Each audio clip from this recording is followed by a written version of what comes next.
Hello, this is Robert Rickover at Body Learning, and today my guest is Imogen Ragone, an Alexander Technique teacher and website designer in Wilmington, Delaware.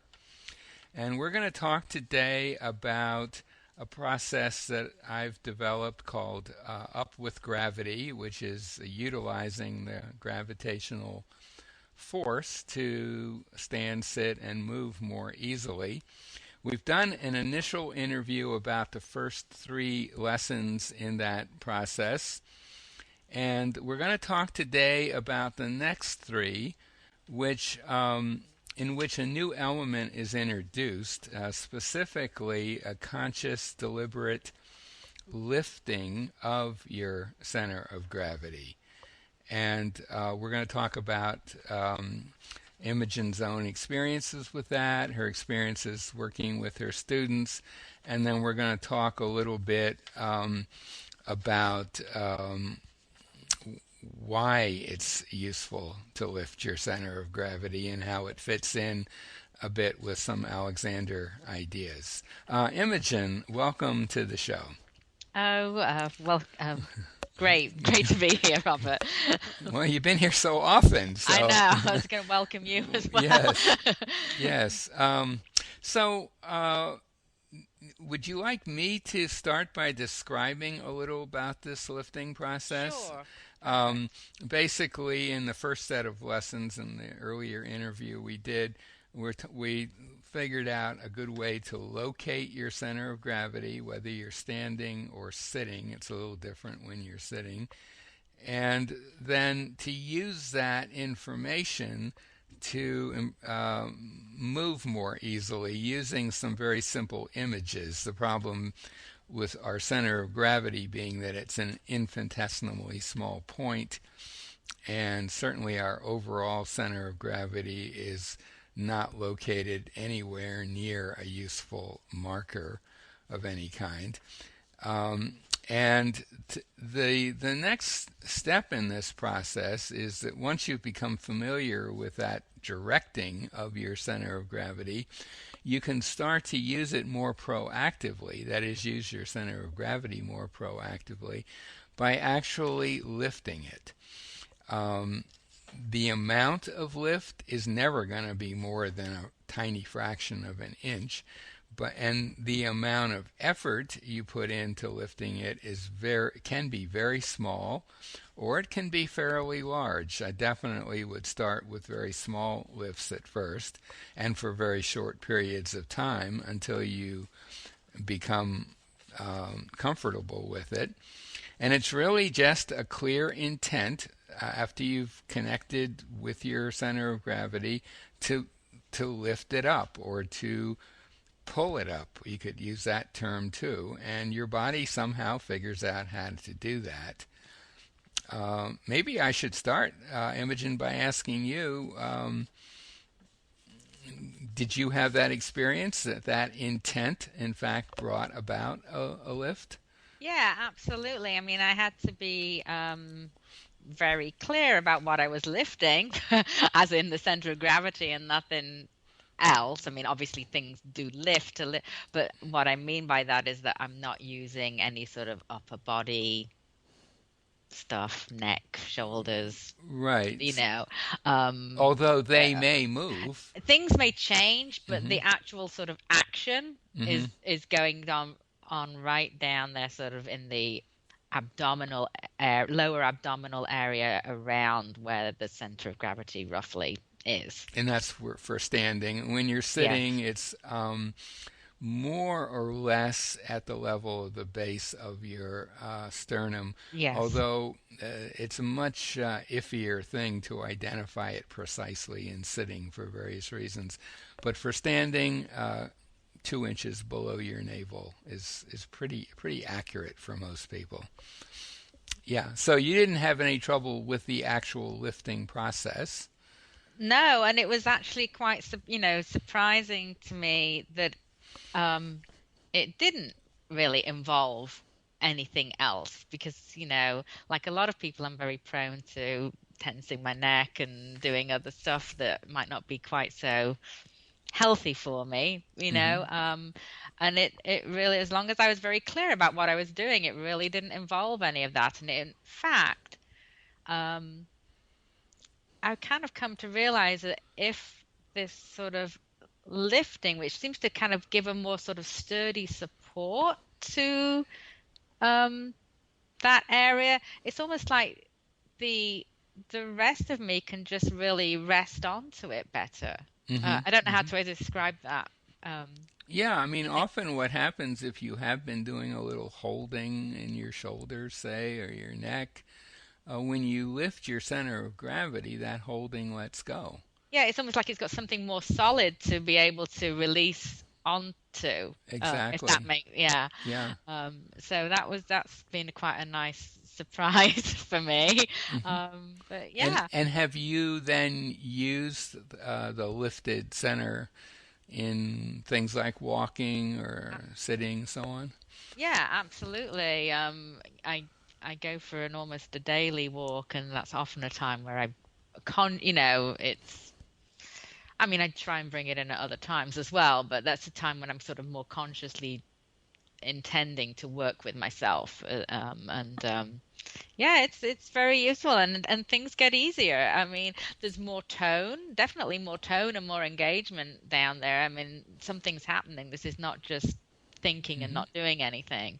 Hmm. Um, Hmm. but And the everything beauty, else yeah, becomes go ahead. easier. Yeah. Yeah, everything else becomes a little bit easier. Right. So you are expending a little energy with that lift. There's no getting around that. But at least in my experience, the overall amount of energy that you're expending to say stand or walk or move in some other way is reduced. Yeah, So you're yeah. redistributing what's working a little more balanced against some stuff that's working less, which probably shouldn't have been working that much in the first place. So, for Yeah. example, if your pattern might be to walk around with somewhat lifted shoulders, Hmm. that's work to lift your Uh-huh. shoulders. Hmm. And if you lift your center of gravity a bit and those shoulders release, then probably overall you're doing less work, although you're certainly doing some conscious work. Yeah. And it seems to me the work, if you want to term it that, or the muscular effort, I guess, Hmm. which I guess is what we mean by work, that's going on is maybe in a more appropriate place. Yes, that's another. I think Right. that's another way of saying Yeah. that. Absolutely. Yeah. Rather than where we don't really want it, or where it could actually, for some people, become painful, you know. Exactly. Exactly. And how have you explored this with your students? Yeah, I have with two or three of them, and it's useful, and it's a sort of a departure from usual Alexander technique teaching because we're actually asking people to do something Hmm. with Hmm. effort. Hmm. Um, but it has definitely been useful, and especially today, I was working with a student who um, was actually said to me that she was actually trying to hold her stomach in. Hmm. I'd already introduced the basic concepts of center of gravity and how to locate that with an image, and as you suggest in your first three lessons. So I thought, well, this is a really good opportunity to introduce the lift, and it might help her get that tone she wants, because that is another sort of nice additional benefit to this work, is that it Hmm. definitely are toning this area. Things are not sagging down as much. It, Hmm. it does look a Hmm. little bit nicer. It So it you know usually does. Yeah. yeah, Yeah. but yet you're not sort of sucking in your stomach in some sort of inappropriate way that distorts your body. um, so we worked on the lift, and she thought it was great because she was getting that sort of tone that she wanted in the stomach area, but yet she was not doing all her stuff with her shoulders and her neck, and you know, so I think it worked very well with her. She was moving better with it. So, and I did obviously um, be sure that it didn't need to be excessive, and she didn't need to be holding on to this. And a key thing maybe to look at is how her breathing was Mm-hmm. going. And as long Right. as breathing was easy, then that was a pretty good indicator that she wasn't sort of overworking. That's a great indicator. I think Walter Carrington once said, he's a well-known Alexander teacher in London who's died a few years ago, once said to a group of us, well, if your breathing's going well, chances are everything else is. Yeah. So breathing's a great indicator, and quite often when one of the first things they notice when they lift their center of gravity is that their breathing gets fuller and freer. Yeah, I actually noticed that myself when you introduced it to me the first time. That I was kind of quite surprised that a response was to have a really full breath, which maybe wouldn't be what you expect from doing Hmm. an exercise like that. Uh, Is there anything else you want to say about your experiences or your students' experiences before we talk a little more generally about the process? I I guess just to say that it's to be, I think for most people to be very clear that this doesn't need to be an excessive amount of lifting up, especially not starting out. I did work with one student of mine who has lower back issues, and she immediately went to sort of tightening her lower back. So I really had to, and I think you'll get into this in later lessons, that it really is more in the abdominal area that stuff is going on rather than in the Mm. back, I would say. And but I Yeah, really helped her with using some Alexander technique directions to help it be more appropriate. right, and, right. and, and that worked very well for her. So Well, the amount that you lift your center of gravity can be very small, especially at first. I recommend that. But after a while, once someone's become thoroughly familiar with it and has used it in various activities, there comes a point when they can, if they so choose, max out and lift it as much as they're capable of, which is, real work in that area. But again, if they're just lifting their center of gravity, um, other things change, but the direction of those changes is usually towards more release or a different way that your legs are supporting you. For example, mm, people often notice that their weight now transfers down to the floor in a different and more efficient way. So other things do change, but I mean, so after a while, you could do short periods of fairly intense lifting if mhm. once you thoroughly explored the Yeah. lighter versions of it.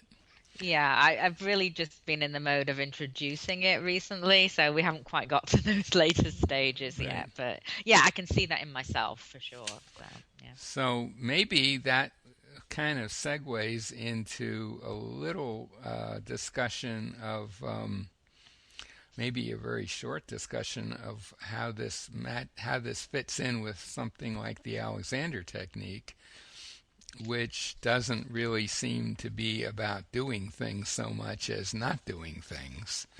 And Yeah. here we are actively lifting center of gravity, and I guess I would say I would regard it as a kind of an exercise. Hmm. We certainly don't tell people not to run or to play basketball or, carry objects around their house. They're doing things that could be viewed as physical activities that require some work. And what I think this is doing is um, you are lifting, you are doing some work, but you're doing it in the context of what your actual daily activities are. So we started with standing and went into walking. You're lifting your center of gravity to stand and then take that into a walk. You get a very different um, kind of work or muscular tension than you would if you simply said, "Well, I'm just going to tighten my abs." Exactly. I And it's agree. very easy actually to sense that in yourself if you put a hand on your belly just below your navel, palm of your hand in that area, and experiment with pulling your stomach in or tightening your abs or however you might traditionally do that, and then compare that to what happens when you lift your center of gravity, you'll see a certain overlap, but there's a real sense of an upward movement in that lift. It's a directed lift and has a Absolutely. very different sense to it. So the direction, of course, is up, which is a pretty hmm classic Yeah. Alexander direction. And again, bringing the Alexander technique into this, and for our listeners who are not familiar with the Alexander technique, I wouldn't worry about any of this, but for those who are, I think it's compatible in the sense that um, it does help you move, stand, sit, and move more easily, which is certainly what the Alexander technique is about. And in the following set of lessons, which we haven't come to yet, um, it'll basic Alexander directions will reassert themselves very nicely, and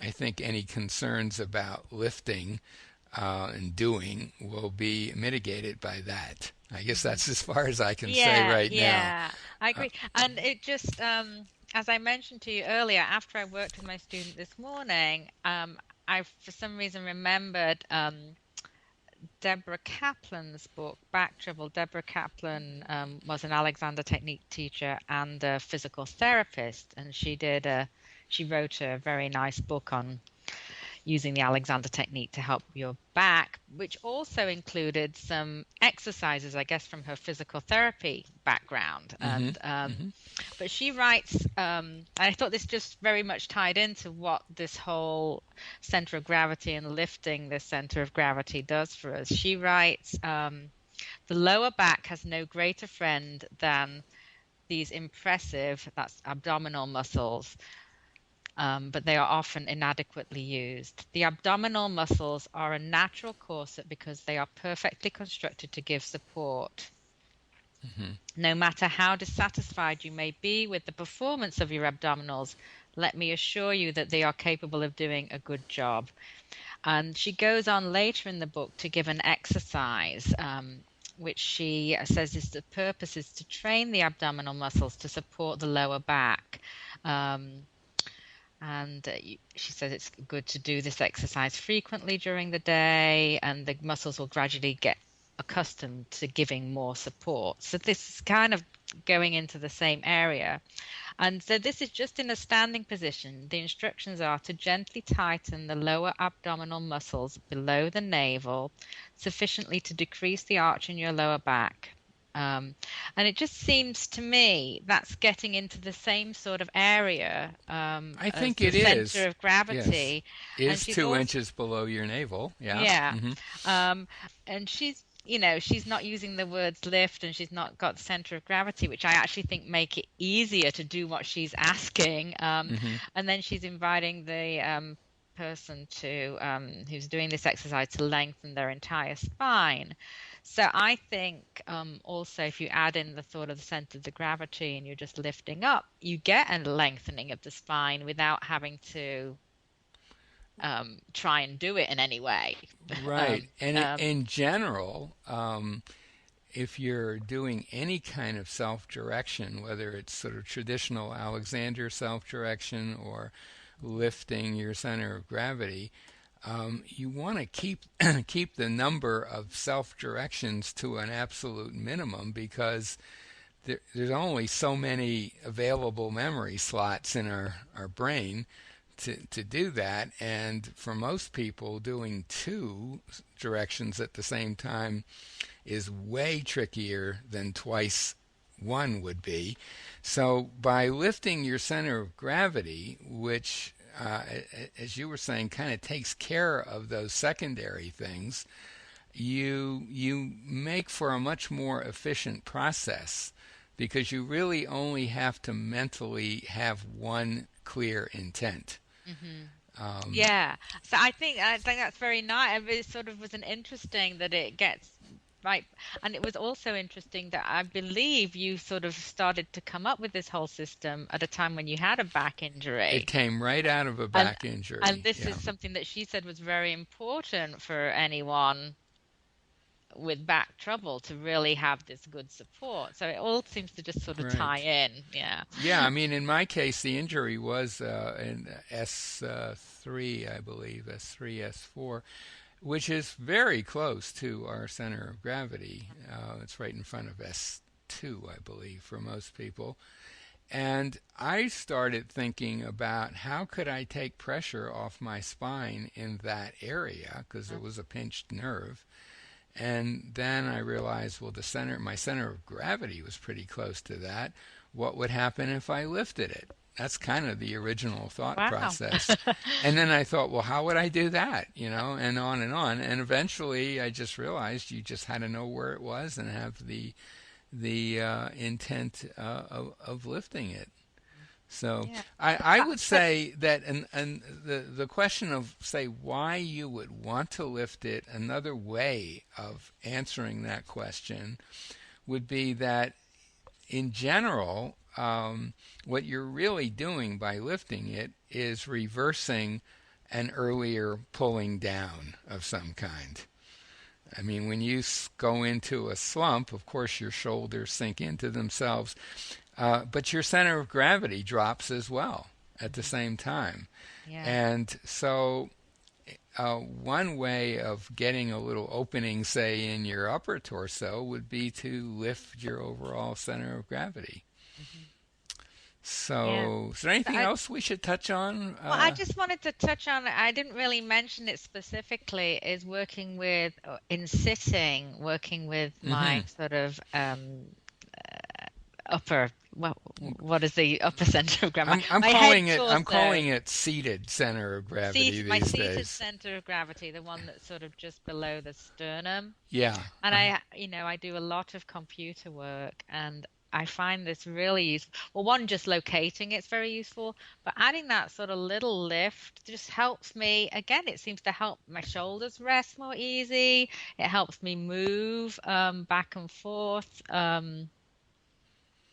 in a more sort of integrated way without, Hmm. I don't know, I found that very helpful for sitting at the computer Yeah. particularly. Yeah. And for most of us, we tend to put the most harmful pressure on ourselves in sitting Hmm. as opposed to standing or lying down. Sitting really does a lot of people in. Hmm. And this is an incredibly simple thing that you can use. And in a couple of the lessons of this series, I show how you can use this in a very unobtrusive way. You don't have to call attention to yourself.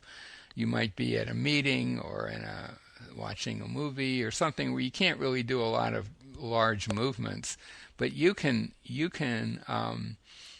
very gently lift and very perhaps a tiny bit move your torso with that lifted center, and it can make a gigantic difference Yeah, in how you function. I've noticed that in myself too, especially sitting in a chair, which I hadn't realized. I'd sort of let my back sort of just slightly contort to the Hmm. arrangement of the chair, but Hmm. just getting in touch with that central point just sort of helped me not to be lured by the back of the chair. Exactly, Yeah, exactly. yeah. Airplanes are a great place to use that too. Well, maybe this would be a good place to bring this conversation to an end. What do you think? Sure. Okay, so my guest today has been Imogen Ragone, an Alexander Technique teacher in Wilmington, Delaware, and we've been talking about the second set of lessons in the Up with Gravity series, and these lessons all involve some lifting of your center of gravity, the relevant center of gravity. Our next conversation on this general topic will be about the final three lessons where Alexander directions reassert themselves very, very nicely. They should come out later this year, hopefully. Imogen, thank you so much for being on the show. Oh, you're welcome. Glad to be here.